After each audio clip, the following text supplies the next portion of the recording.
Enflammée, Isabelle Maréchal est brûlante de chaleur humaine.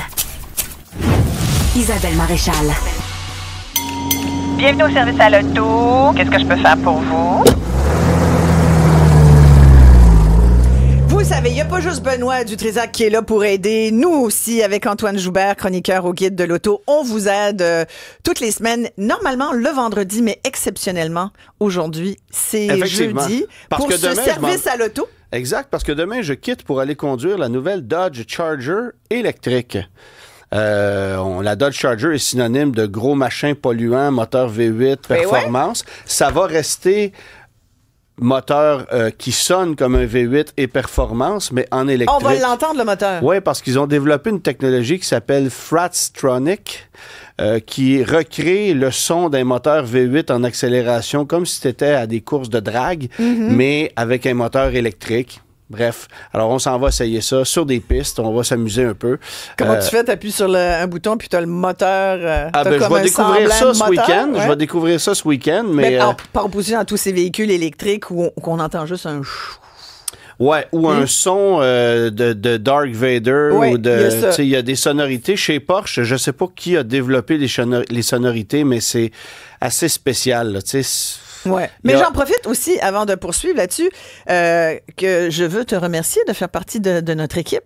Ben oui, notre émission, félicitations pour les parts qui vont très, très bien. Ouais. Hein, j'en suis très heureux. Et bravo, parce que notre segment Service à l'auto marche. Les gens aiment ça. Et j'en profite pour vous redonner nos numéros de téléphone. Moi, je dirais plus le segment roule, mais ça, c'est moi. 1877. Pourquoi roule? On ne marche pas au service à l'auto, on roule. Ouais. Isabelle. Ouais. Ah, oui, OK. On l'a eu. Ah! On l'a eu. Ça roule. Ça roule. OK.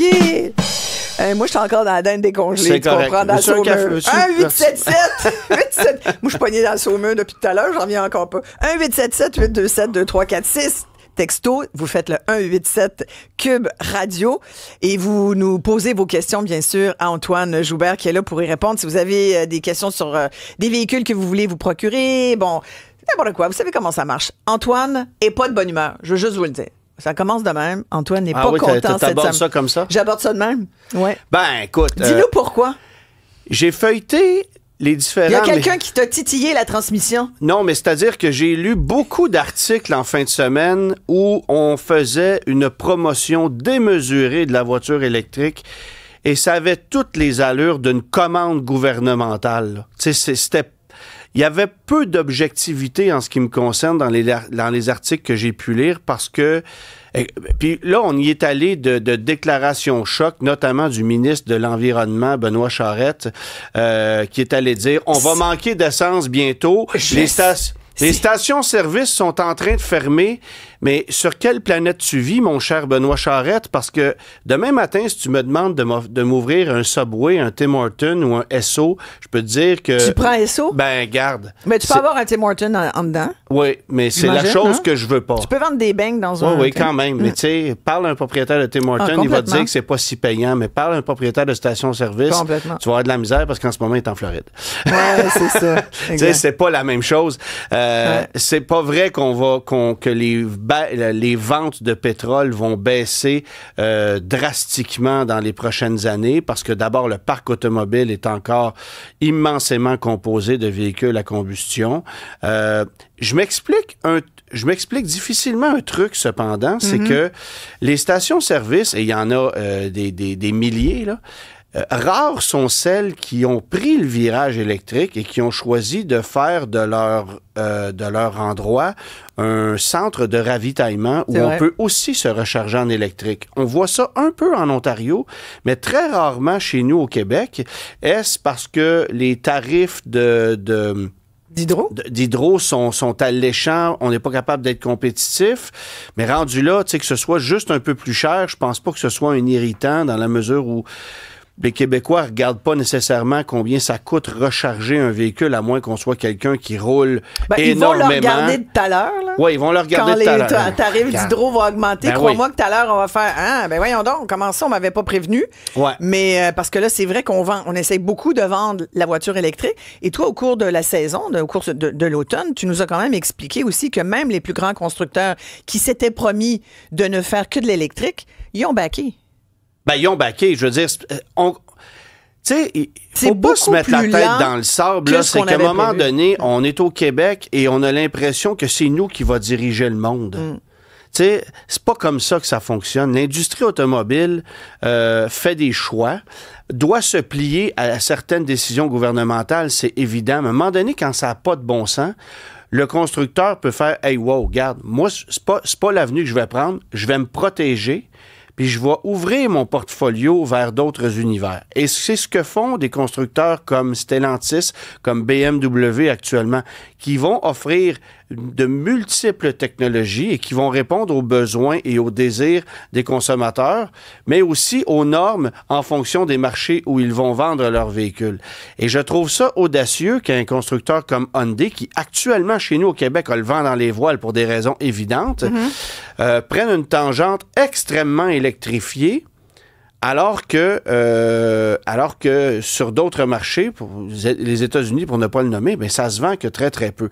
Et donc, tu sais, actuellement, tu sors des... Puis, tu sais, là, j'entendais Daniel Breton dire les ventes de véhicules électriques ne baisseront pas en 2025. Les Québécois sont convaincus, etc. J'ai pas le choix d'être un peu d'accord avec lui dans la mesure où je ne pense pas que ça va fléchir drastiquement au 1er janvier parce qu'on perd 3 000 de crédit. Les constructeurs vont s'ajuster, on en a déjà parlé. Ouais. Mais ce qui m'effraie beaucoup, par contre, c'est le budget fédéral de mars, où là, si le 5 000 est aboli du fédéral, là, ça va faire mal. Ouais. Il va rester que 4 000 au Québec, puis l'année prochaine, 2 000.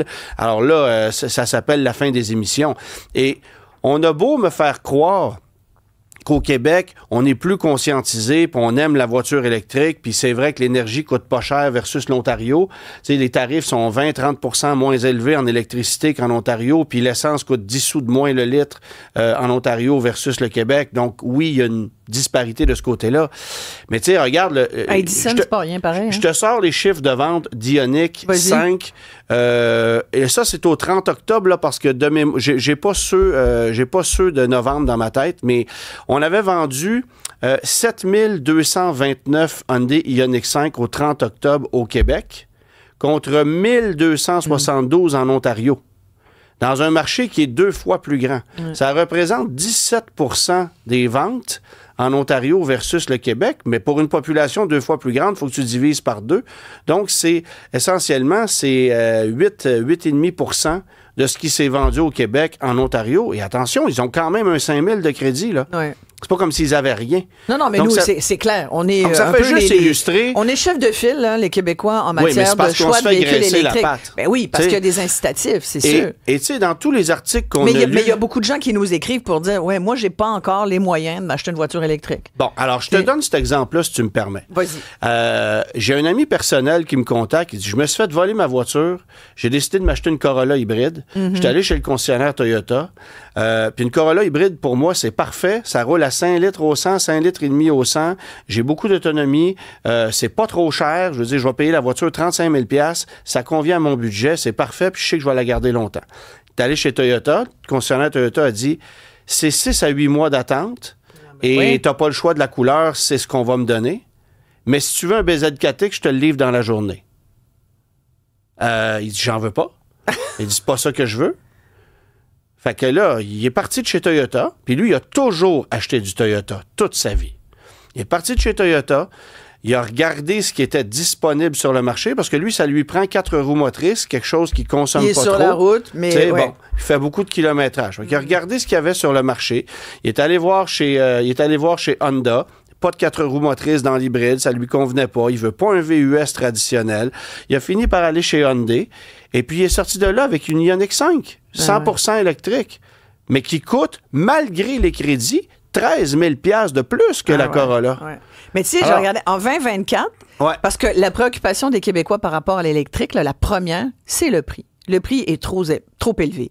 Le prix moyen d'un véhicule électrique neuf au Québec, 79 378. Ouais, OK. Un véhicule à essence, 64 215. Mais il y a comme une différence importante. C'est 15 000 $. Puis attention avec ces chiffres-là. 15 000 $, là, tu sais. Ah, puis c'est même... Toi, tu dis attention l'écart est bien plus grand que ça. C'est plus grand que ça? Ben oui, parce que ton 64 000... Prix moyen, là, tu sais. Ton 64 000, c'est le prix moyen basé sur le nombre de véhicules vendus, OK? De ce nombre, beaucoup sont des camionnettes pleine grandeur qui vont se vendre 70, 80, 100 000 $ et qui, aux 6 mois, vont être exportés vers les États-Unis, qui vont engendrer une seconde vente à un même individu dans une même année. Ce qui n'arrivera jamais avec un véhicule électrique, parce qu'on n'exporte pas de véhicules électriques pour la simple et bonne raison que personne n'en veut. Ouais. Alors, ces chiffres-là, il y a une disparité. Le chiffre réel d'un prix d'un véhicule à essence moyen vendu au Québec est en deçà des 64 000, ça, je peux te le garantir. Mais évidemment que les chiffres faut quand même que je sois honnête, là, les chiffres qu'on dévoile pour les véhicules électriques, ça comprend aussi des Mercedes électriques à 250 000 $, et ce sont que quelques unités. Mais ça fait monter la moyenne. Ce qui se vend en électrique là, au Québec, ce sont des véhicules subventionnés. Mais tu sais, encore une fois, subventionnés. On vend des véhicules plus chers sur lesquels on va récupérer plus de taxes, puis après ça, on vient de donner un crédit.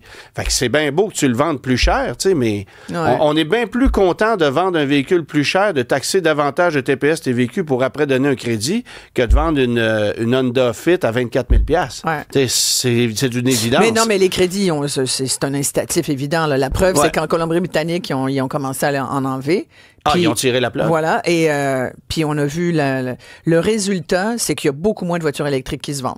C'est aussi bête que ça. Puis l'Ontario, c'est le plus bel exemple. Le jour où on a coupé les crédits là-bas. Qu'est-ce que tu penses d'Éric Duhem qui dit que de toute façon, on doit procéder à une transition énergétique, puis dans cette transition énergétique, ça veut dire on peut pas passer au tout électrique, faut imiter la Norvège, il dit, Duhem, puis il dit il faut qu'on exploite nos hydrocarbures. Ouais, mais c'est ça. Faut faire attention parce que c'est une situation qui est improbable au Québec. Si la Norvège, aujourd'hui, est chef de file et, tu sais... On peut-tu se comparer vraiment? Le journaliste Nicolas Lachance a écrit moult articles concernant les bienfaits de ce qu'on fait en Norvège. Un Québécois en Norvège qui conduit une voiture électrique. Oh, c'est magnifique. Ouais. Ben oui, ils sont tous millionnaires. J'exagère un peu, là. Ce que je veux dire, c'est que là-bas, on a les moyens de rouler en électrique parce qu'on a exploité nos hydrocarbures pendant tellement longtemps que le pays est très riche. Ici, on est loin du compte et on ne les exploite pas. Donc, c'est pas la même réalité. Puis évidemment, j'ai pas le choix de te dire que c'est quoi la raison fondamentale pour laquelle on veut que tout le monde passe à l'électrique? Pourquoi? C'est-tu vraiment pour l'environnement? Ben non, c'est parce qu'on veut contrôler l'énergie. Et le jour où on contrôle l'énergie, ben on contrôle le peuple. Pour moi, c'est d'une évidence. Après ça, la question environnementale se pose et il y a des gens, il y a des entreprises au Québec qui font des efforts pour régler des problèmes dont on ne parle jamais. Par exemple, le recyclage des batteries. Là, il y a Lithium. Ça, c'est la troisième affaire. Là. Ça, c'est la troisième affaire. Parce que moi, j'ai vu des batteries de véhicules électriques couler dans le sol, empilées les unes par-dessus les autres dans des centres de recyclage. On ne sait pas quoi faire avec. Puis venez pas me dire que ça pollue pas plus qu'un moteur 4 cylindres qui dort dans un centre de recyclage puis qui va être pressé et recyclé dans les règles de l'art. C'est pas la même chose. En fait, tu sais, la première affaire, c'est le prix. Deuxièmement, l'autonomie des batteries. Troisièmement, la disponibilité des bornes de recharge. Tu le disais tout à l'heure. L'autonomie des batteries, ça, on fait un gros show de boucan avec ça. Sans blague, là, s'il y a un avantage à une voiture électrique, c'est l'efficacité d'une batterie. Mais pour combien de temps? Ça va durer le temps de la voiture. Le problème, c'est le temps que va durer la voiture. C'est pas la batterie. Okay. Parce que la voiture électrique est tellement poussée technologiquement, tellement chère à réparer et à entretenir que du moment qu'on l'accroche, qu'on la frappe, qu'on a un problème majeur, outre la batterie, on la envoie à la casse. Parce qu'on n'a pas les effectifs pour les réparer, puis parce que les pièces sont astronomiquement trop chères. Donc ça, c'est le problème. Je veux dire, une suspension remplacée complète sur une Tesla, ça coûte 6-8 000 $. Sur une Tesla Model 3. Sur une Corolla, ça coûte combien? Quand ça t'a coûté 1500, là, c'est parce que t'es allé chez le concessionnaire puis le gars a pris son temps. C'est pour ça que faut faire attention. Là, la voiture électrique a des avantages. On tape sur le mauvais clou quand on pointe du doigt la batterie qui est un problème parce que pour moi, c'est la pièce la plus intéressante du véhicule. Ce qui ne l'est pas, c'est la conception de la voiture et le coût de réparation de ça et le manque de formation des techniciens, même chez les concessionnaires qui vendent les produits. Mais pourquoi ça coûte cher, plus cher, ça? Tu parles de la coque, finalement, de la voiture. Là. Pas la coque, tous les systèmes électroniques. Aussi, les systèmes électroniques. On nous a vendu la voiture voiture électrique comme une voiture sans entretien. On sait aujourd'hui que c'est de la bullshit, mais tu sais, sur un véhicule électrique, tu as 3-4 systèmes de refroidissement qui doivent fonctionner de façon impeccable. Parce que du moment que ça ne fonctionne pas, la voiture ne fonctionne plus. Alors, si, par exemple, tu as un problème avec un système de refroidissement de ton véhicule, la batterie va être altérée, ta climatisation ne fonctionnera plus. Tu sais, je veux dire, puis des histoires, l'hiver, on en a entendu. Toi, tu as dû en entendre encore plus que moi. Des gens là, qui, tu sais, dans le parc là, pour aller au lac ou en Gaspésie, là, qui se ramassent et qui disent...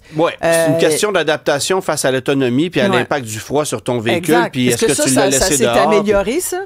Bien, de façon générale, les technologies sont beaucoup plus intéressantes aujourd'hui. Il reste des navets sur le marché, des véhicules avec de vieilles technologies. La Nissan Leaf, actuellement, c'est un véhicule qui a une vieille technologie et avec laquelle l'impact au froid est plus important. BZ4X chez Toyota, c'est la même chose. C'est un véhicule qui n'a pas une technologie aussi poussée que ce qu'on va retrouver ailleurs. Mais mon point, pour revenir à tout ce qu'on a vu dans les journaux, dans les quotidiens en fin de semaine, c'est que vraiment, là, on est en train de rentrer la voiture électrique dans la gorge des gens et on lève la main en disant « Hey, c'est là qu'il faut l'acheter, allez-y ». Parce que c'est pas juste la pression politique qui est un enjeu en ce moment.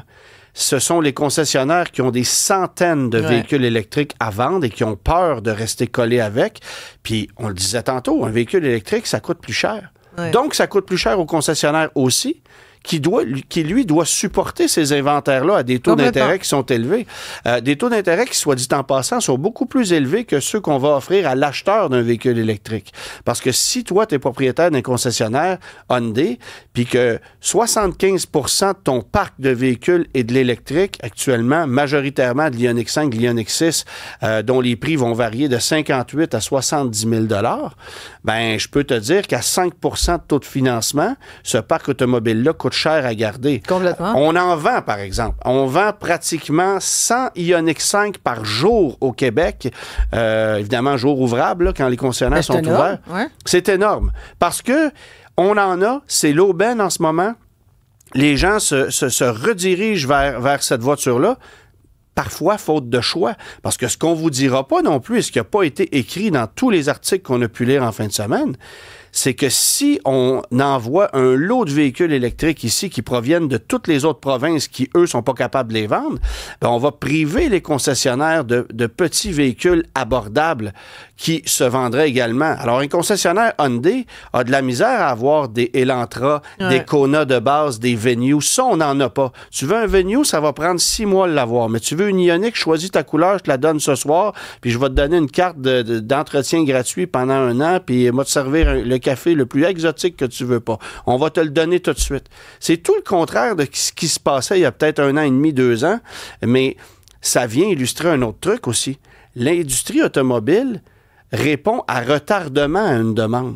Souviens-toi qu'il y a 2 ans, on levait la main, puis tout le monde en voulait de ces véhicules-là, puis il n'y en avait pas, puis les gens payaient 10 000 $ au-dessus de la facture pour en avoir. Écoute, beaucoup de questions, là, Antoine, vraiment beaucoup. Tu vois, il y a quelqu'un qui nous écrit là, sur le virage électrique, qui dit « Moi, ma préoccupation, c'est que les bornes publiques ne suivront pas et que les pétrolières vont nous faire le coup de l'eau embouteillé avec des recharges aussi chères qu'un plein. » Bon, il y en a qui parlent de bon. Il y a beaucoup de questions. Si tu veux, on va aller en pause. On va revenir tout de suite après. Vous écoutez le service à l'auto avec Antoine Joubert, 1-877-827-2346 pour lui poser votre question sur l'industrie de l'auto.